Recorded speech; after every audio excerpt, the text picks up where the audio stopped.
Caroline Yadan, bonjour. Bonjour Christophe Barbier. Et bienvenue, on ne vous présente pas aux auditeurs de Radio J qui vous connaissent bien. Vous vous occupez en ce moment, évidemment, des Français, de votre circonscription, notamment de la partie de votre circonscription qui est en Israël. Quelle est l'ambiance là-bas? On est partagé entre l'angoisse, le manque de sommeil, puis l'espoir que ça ne dure pas trop longtemps. Oui, là, c'est très très compliqué en fait. C'est très compliqué parce qu'il y a de la fatigue et puis il y a surtout de l'indécision. C'est-à-dire que les Français ne savent pas de quoi va être fait le lendemain. Ces Français de passage, je parle bien des Français de passage en Israël qui veulent rentrer, qui sont sous les abris et pour l'instant qui n'ont pas de moyens de rentrer. Alors certains passent par la Jordanie, certains passent par l'Égypte, mais c'est vraiment une minorité. Et moi, je suis récipiendaire d'un certain nombre d'appels, enfin de très nombreux d'appels. Nombreux appels, oui. Pas d'un certain C'est quoi, nombre. c'est plusieurs centaines de personnes? Ah oui, c'est plusieurs centaines de personnes depuis le début de la guerre qui ont une vraie urgence en fait. Ils devaient rentrer, donc, pas d'avion. Ils devaient rentrer, et puis il y a des urgences médicales, il y a des personnes diabétiques, il y a de la mucoviscidose, il y a des personnes qui ont laissé des enfants en très bas âge en France, il y a des événements, il y a une mère qui est désespérée parce qu'elle n'arrive pas, il y a le mariage de sa fille cette semaine et elle ne va pas pouvoir y assister si ça continue comme ça. Enfin bref, c'est vraiment très complexe et c'est la raison pour laquelle j'espère que la France va mettre en place une opération de rapatriement à l'instar de l'Allemagne et à l'instar notamment du Portugal. Alors vous avez interpellé hier dans l'hémicycle le ministre des Affaires étrangères sur ce sujet précis, Jean-Noël Barrot. Est-ce que vous êtes satisfaite de sa réponse? Écoutez, sa réponse est en fait une réponse qui m'apporte pas d'éléments nouveaux par rapport à ce que je savais en tous les cas et ce qui a indiqué sur le site du consulat et sur le site de l'ambassade. Il a répété la réponse de l'administration. Il a répété ce qui est écrit, ce qui est mis en place depuis le départ, c'est-à-dire une cellule psychologique, un numéro d'urgence. Mais moi, ce que je réclame comme député des Français qui habitent en Israël, ce sont des mesures de rapatriement, c'est-à-dire qu'on affrète, même si on me dit que c'est dangereux d'affrêter des bus en Israël parce qu'il peut y avoir des missiles, eh bien on affrète au moins des bus à la frontière jordanienne, on organise un vol, un rapatriement avec les centaines de personnes qui veulent partir. Voilà, c'est vraiment moi ce que je souhaite que le Quai d'Orsay, le ministre des Affaires étrangères, applique. C'est ce que font les Allemands, par exemple, prendre leurs concitoyens à la frontière israélo-jordanienne, les emmener à Amman, les mettre dans un vol spécial et les ramener chez eux. Alors les Allemands, je pense que j'ai une réserve parce que je ne suis pas absolument certaine exactement du mode opératoire. Ce que je sais, c'est que j'ai lu que les Allemands et les Portugais avaient commencé un rapatriement. Alors, il faut quand même souligner que les agents français restent sur place, alors qu'il y a des pays qui rapatrient les agents. Donc là, les agents, et je souligne leur travail parce qu'ils sont quand même très mobilisés sur place. Le consulat est très mobilisé. Voilà, ils comptent pas leurs heures de travail. Et ça, c'est une bonne chose. Par contre, moi, je voudrais qu'on s'occupe vraiment des compatriotes qui veulent rentrer. Est-ce que vous avez l'impression que ça traîne parce que la relation diplomatique entre la France et Israël est abîmée depuis quelques mois? Alors, je ne sais pas si c'est pour cette raison-là. Moi, je ne m'avancerai pas à dire que c'est pour ça. En revanche, je ne m'explique pas qu'il n'y ait pas des mesures très concrètes, comme je leur spécifique. En fait, simplement pour venir en aide à la détresse de nos compatriotes sur place, comme le fait la France Israël, aujourd'hui, est un pays en guerre. Donc, il y a des compatriotes qui doivent rentrer. On doit les aider à rentrer. Ça doit être des mesures concrètes et efficaces en fait, qui doivent être prises très très rapidement.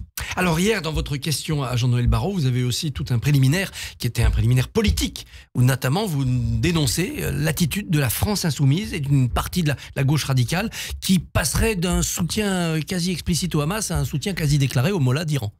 Oui, d'ailleurs, si vous avez suivi les débats hier, lorsqu'ils ont pris la parole, ils ont bien dit une phrase qu'on a retenue et qui est extrêmement choquante. Ils ont dit que l'Iran était le pays agressé et que Israël était le pays agresseur. C'est-à-dire que, en fait, on est dans la continuité, en réalité, de leur prise de position. Alors, pour toutes les dictatures de ce monde, mais après avoir été porte-parole du Hamas, parce que LFI est devenu le porte-parole du Hamas, le porte-parole des islamistes dans ce pays, eh bien, ils se font le porte-parole du régime des mollahs, ce régime qui oppresse les homosexuels, qui les pend, qui oppresse les femmes, qui électrocute les opposants, ce régime des mollahs qui a juré la destruction de l'État d'Israël. Donc, voilà, c'est pas étonnant, c'est LFI, en fait. On a vu aussi des drapeaux iraniens distribués en fin de semaine dernière lors d'une manifestation censée être pour la Palestine. Est-ce qu'on est infiltré ? Alors, le rapport des frères musulmans, si on en prend connaissance, est assez effrayant, mais en même temps, c'est un peu ce qu'on savait, c'est que oui, il y a beaucoup de couches dans la société qui sont infiltrées, que ce soit les syndicats, que ce soit les universités, l'enseignement, donc c'est un moment charnière et c'est la raison pour laquelle l'État doit être extrêmement fort. On voit ces drapeaux dans beaucoup maintenant de manifestations qui rassemblent l'extrême gauche et la gauche.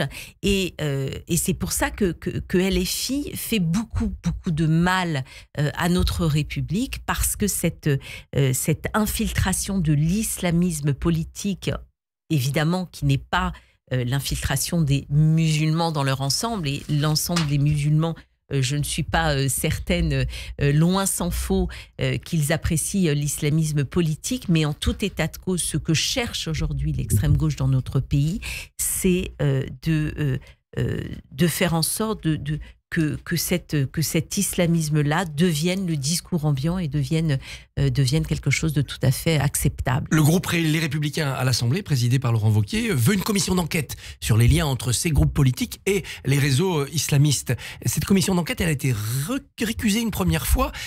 Les LR disent le bloc central, le bloc majoritaire ne nous a pas assez soutenus. Mais en fait, parce qu'il y avait des absences, tout simplement, et je crois que là, le bloc majoritaire va être mobilisé pour ce deuxième vote. On aura cette commission d'enquête. Ah oui, je pense qu'il faut l'avoir. Il faut absolument avoir cette commission d'enquête. Il faut dire les choses. Il faut dire à quel point notre extrême gauche aujourd'hui, le parti de Jean-Luc Mélenchon, est un parti, au-delà d'un parti... Hier, j'ai dit c'était une secte antisémite déguisée en groupe politique, déguisée en parti politique. Mais c'est exactement ça. Et évidemment, l'islamisme porte d'abord et avant tout cette haine des Juifs, et cet islamisme-là a trouvé un étendard, a trouvé un cheval de Troie, c'est l'extrême gauche et c'est LFI. Donc oui, cette enquête est absolument indispensable. Et dans les couloirs de l'Assemblée nationale, sur les plateaux, la gauche radicale dit « Vous êtes une propagandiste de Netanyahou, que répondez-vous » Oui, vous savez... Lorsqu'on leur dit des choses qui leur plaisent pas, on est tous d'extrême droite, ou on est tous des suppôts de Netanyahou. C'est un moyen en fait de censure, c'est un moyen de censure de la parole, c'est un moyen pour dire à l'interlocuteur votre parole ne nous intéresse pas parce que vous êtes infréquentable. Sauf que lorsque moi j'affirme des choses, je l'affirme sur des faits concrets et j'argumente. En fait, le problème de LFI, c'est que ils veulent gagner sans argumenter et qu'ils éteignent la pensée par la terreur morale. Et cette terreur morale-là, eh bien, moi, je la dénonce. Je dénonce LFI depuis des décennies déjà, et encore plus depuis ces dernières années, et depuis ce virage de Mélenchon, de 2018. 2018, mais même un petit peu avant, après Charb, 2016, après les attentats de Charlie Hebdo. Aujourd'hui, Mélenchon n'a plus rien à envier à Jean-Marie Le Pen. Lorsque Mélenchon dit, je cite, les milliardaires vous couperez les cheveux pour faire des édredons, il n'a rien à envier à Durafour crématoire. Lorsque Jean-Marie Le Pen dit que l'antisémitisme est résiduel... Jean-Luc Mélenchon, oui. Jean-Luc Mélenchon, vous voyez le lapsus. Quand Jean-Luc Mélenchon parle d'antisémitisme résiduel, il n'a rien à envier aux détails de l'histoire de Jean-Marie Le Pen. Et d'ailleurs, lorsqu'on constate que lorsqu'on constate que Rivarol, par exemple, ou que Égalité et Réconciliation d'Alain Soral, qui a fait de l'antisémitisme sa prise de parole, son fonds de commerce, exactement, eh bien, porte au nu à Jean-Luc Mélenchon en disant qu'il sauve l'honneur de la France, on voit bien qu'on a un véritable problème. Quand le président américain dit Emmanuel Macron se trompe sur tout, comment réagissez-vous ?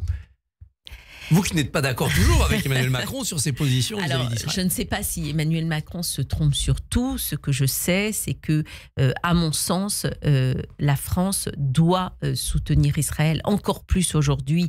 Et d'ailleurs, Emmanuel Macron, pour le coup, a bien dit que la France soutiendrait militairement Israël. Si elle lui demandait de l'aide défensive. Lui demandait de l'aide, comme ça s'est passé d'ailleurs en octobre 2024. Mais il ne veut pas soutenir Israël si Israël essaye de renverser le régime et d'abattre Khamenei. Voilà, donc là, pour le coup, moi, là, je pense que en fait, les Iraniens attendent ça et qu'on est face à une opportunité inégalée d'un point de vue historique, parce que le régime des Mollahs n'a jamais été aussi affaibli, que les Houthis sont aussi extrêmement affaiblis après notamment la période d'octobre 2024, et qu'il faut profiter de cette vulnérabilité-là pour faire tomber le régime. Pour faire tomber le régime. Ça n'a pas marché en Irak, ça n'a pas marché en Syrie. C'est dangereux pour le monde. C'est un régime qui finance le terrorisme, c'est un régime qui importe la terreur en France. Le Bataclan, Toulouse, Nice, derrière, c'est cet islamisme politique, cette hydre-là, c'est l'Iran. Et si on extirpe cette racine, moi j'ai quand même l'impression que le monde ne pourra que mieux s'emporter et que le peuple iranien aussi trouvera la paix et retrouvera la liberté. Voilà, et rappelons-nous quand même comment il est né. L'avènement de ce régime islamique-là, c'est l'alliance entre l'extrême gauche dont on parlait tout à l'heure, les communistes iraniens, les communistes iraniens et les islamistes. Les islamistes, exactement. Les premiers. Exactement, ils ont été liquidés, voilà. Donc il ferait mieux se méfier, les LFistes et consorts. Ce désir de faire changer le régime, c'est ce qui inspire Clémentine Autain quand elle dit Israël déstabilise le monde. Vous savez, Christophe, la Shoah n'est pas arrivée par hasard. On a préparé des esprits pendant des décennies pour faire du peuple juif un peuple paria. Et là, on a changé de paradigme, et puisque Hitler a rendu l'antisémitisme infréquentable, et aujourd'hui l'idée, j'ai l'impression que c'est de faire Israël cet État paria pour pouvoir un jour justifier sa disparition, justifier cette destruction. Donc les propos de Clémentine Autain sont d'une gravité extrême de ce point de vue-là. Caroline Yadan, merci, bon courage et bonne journée. Merci à vous. Merci beaucoup Christophe, on vous retrouvera demain à 7h45 avec grand plaisir.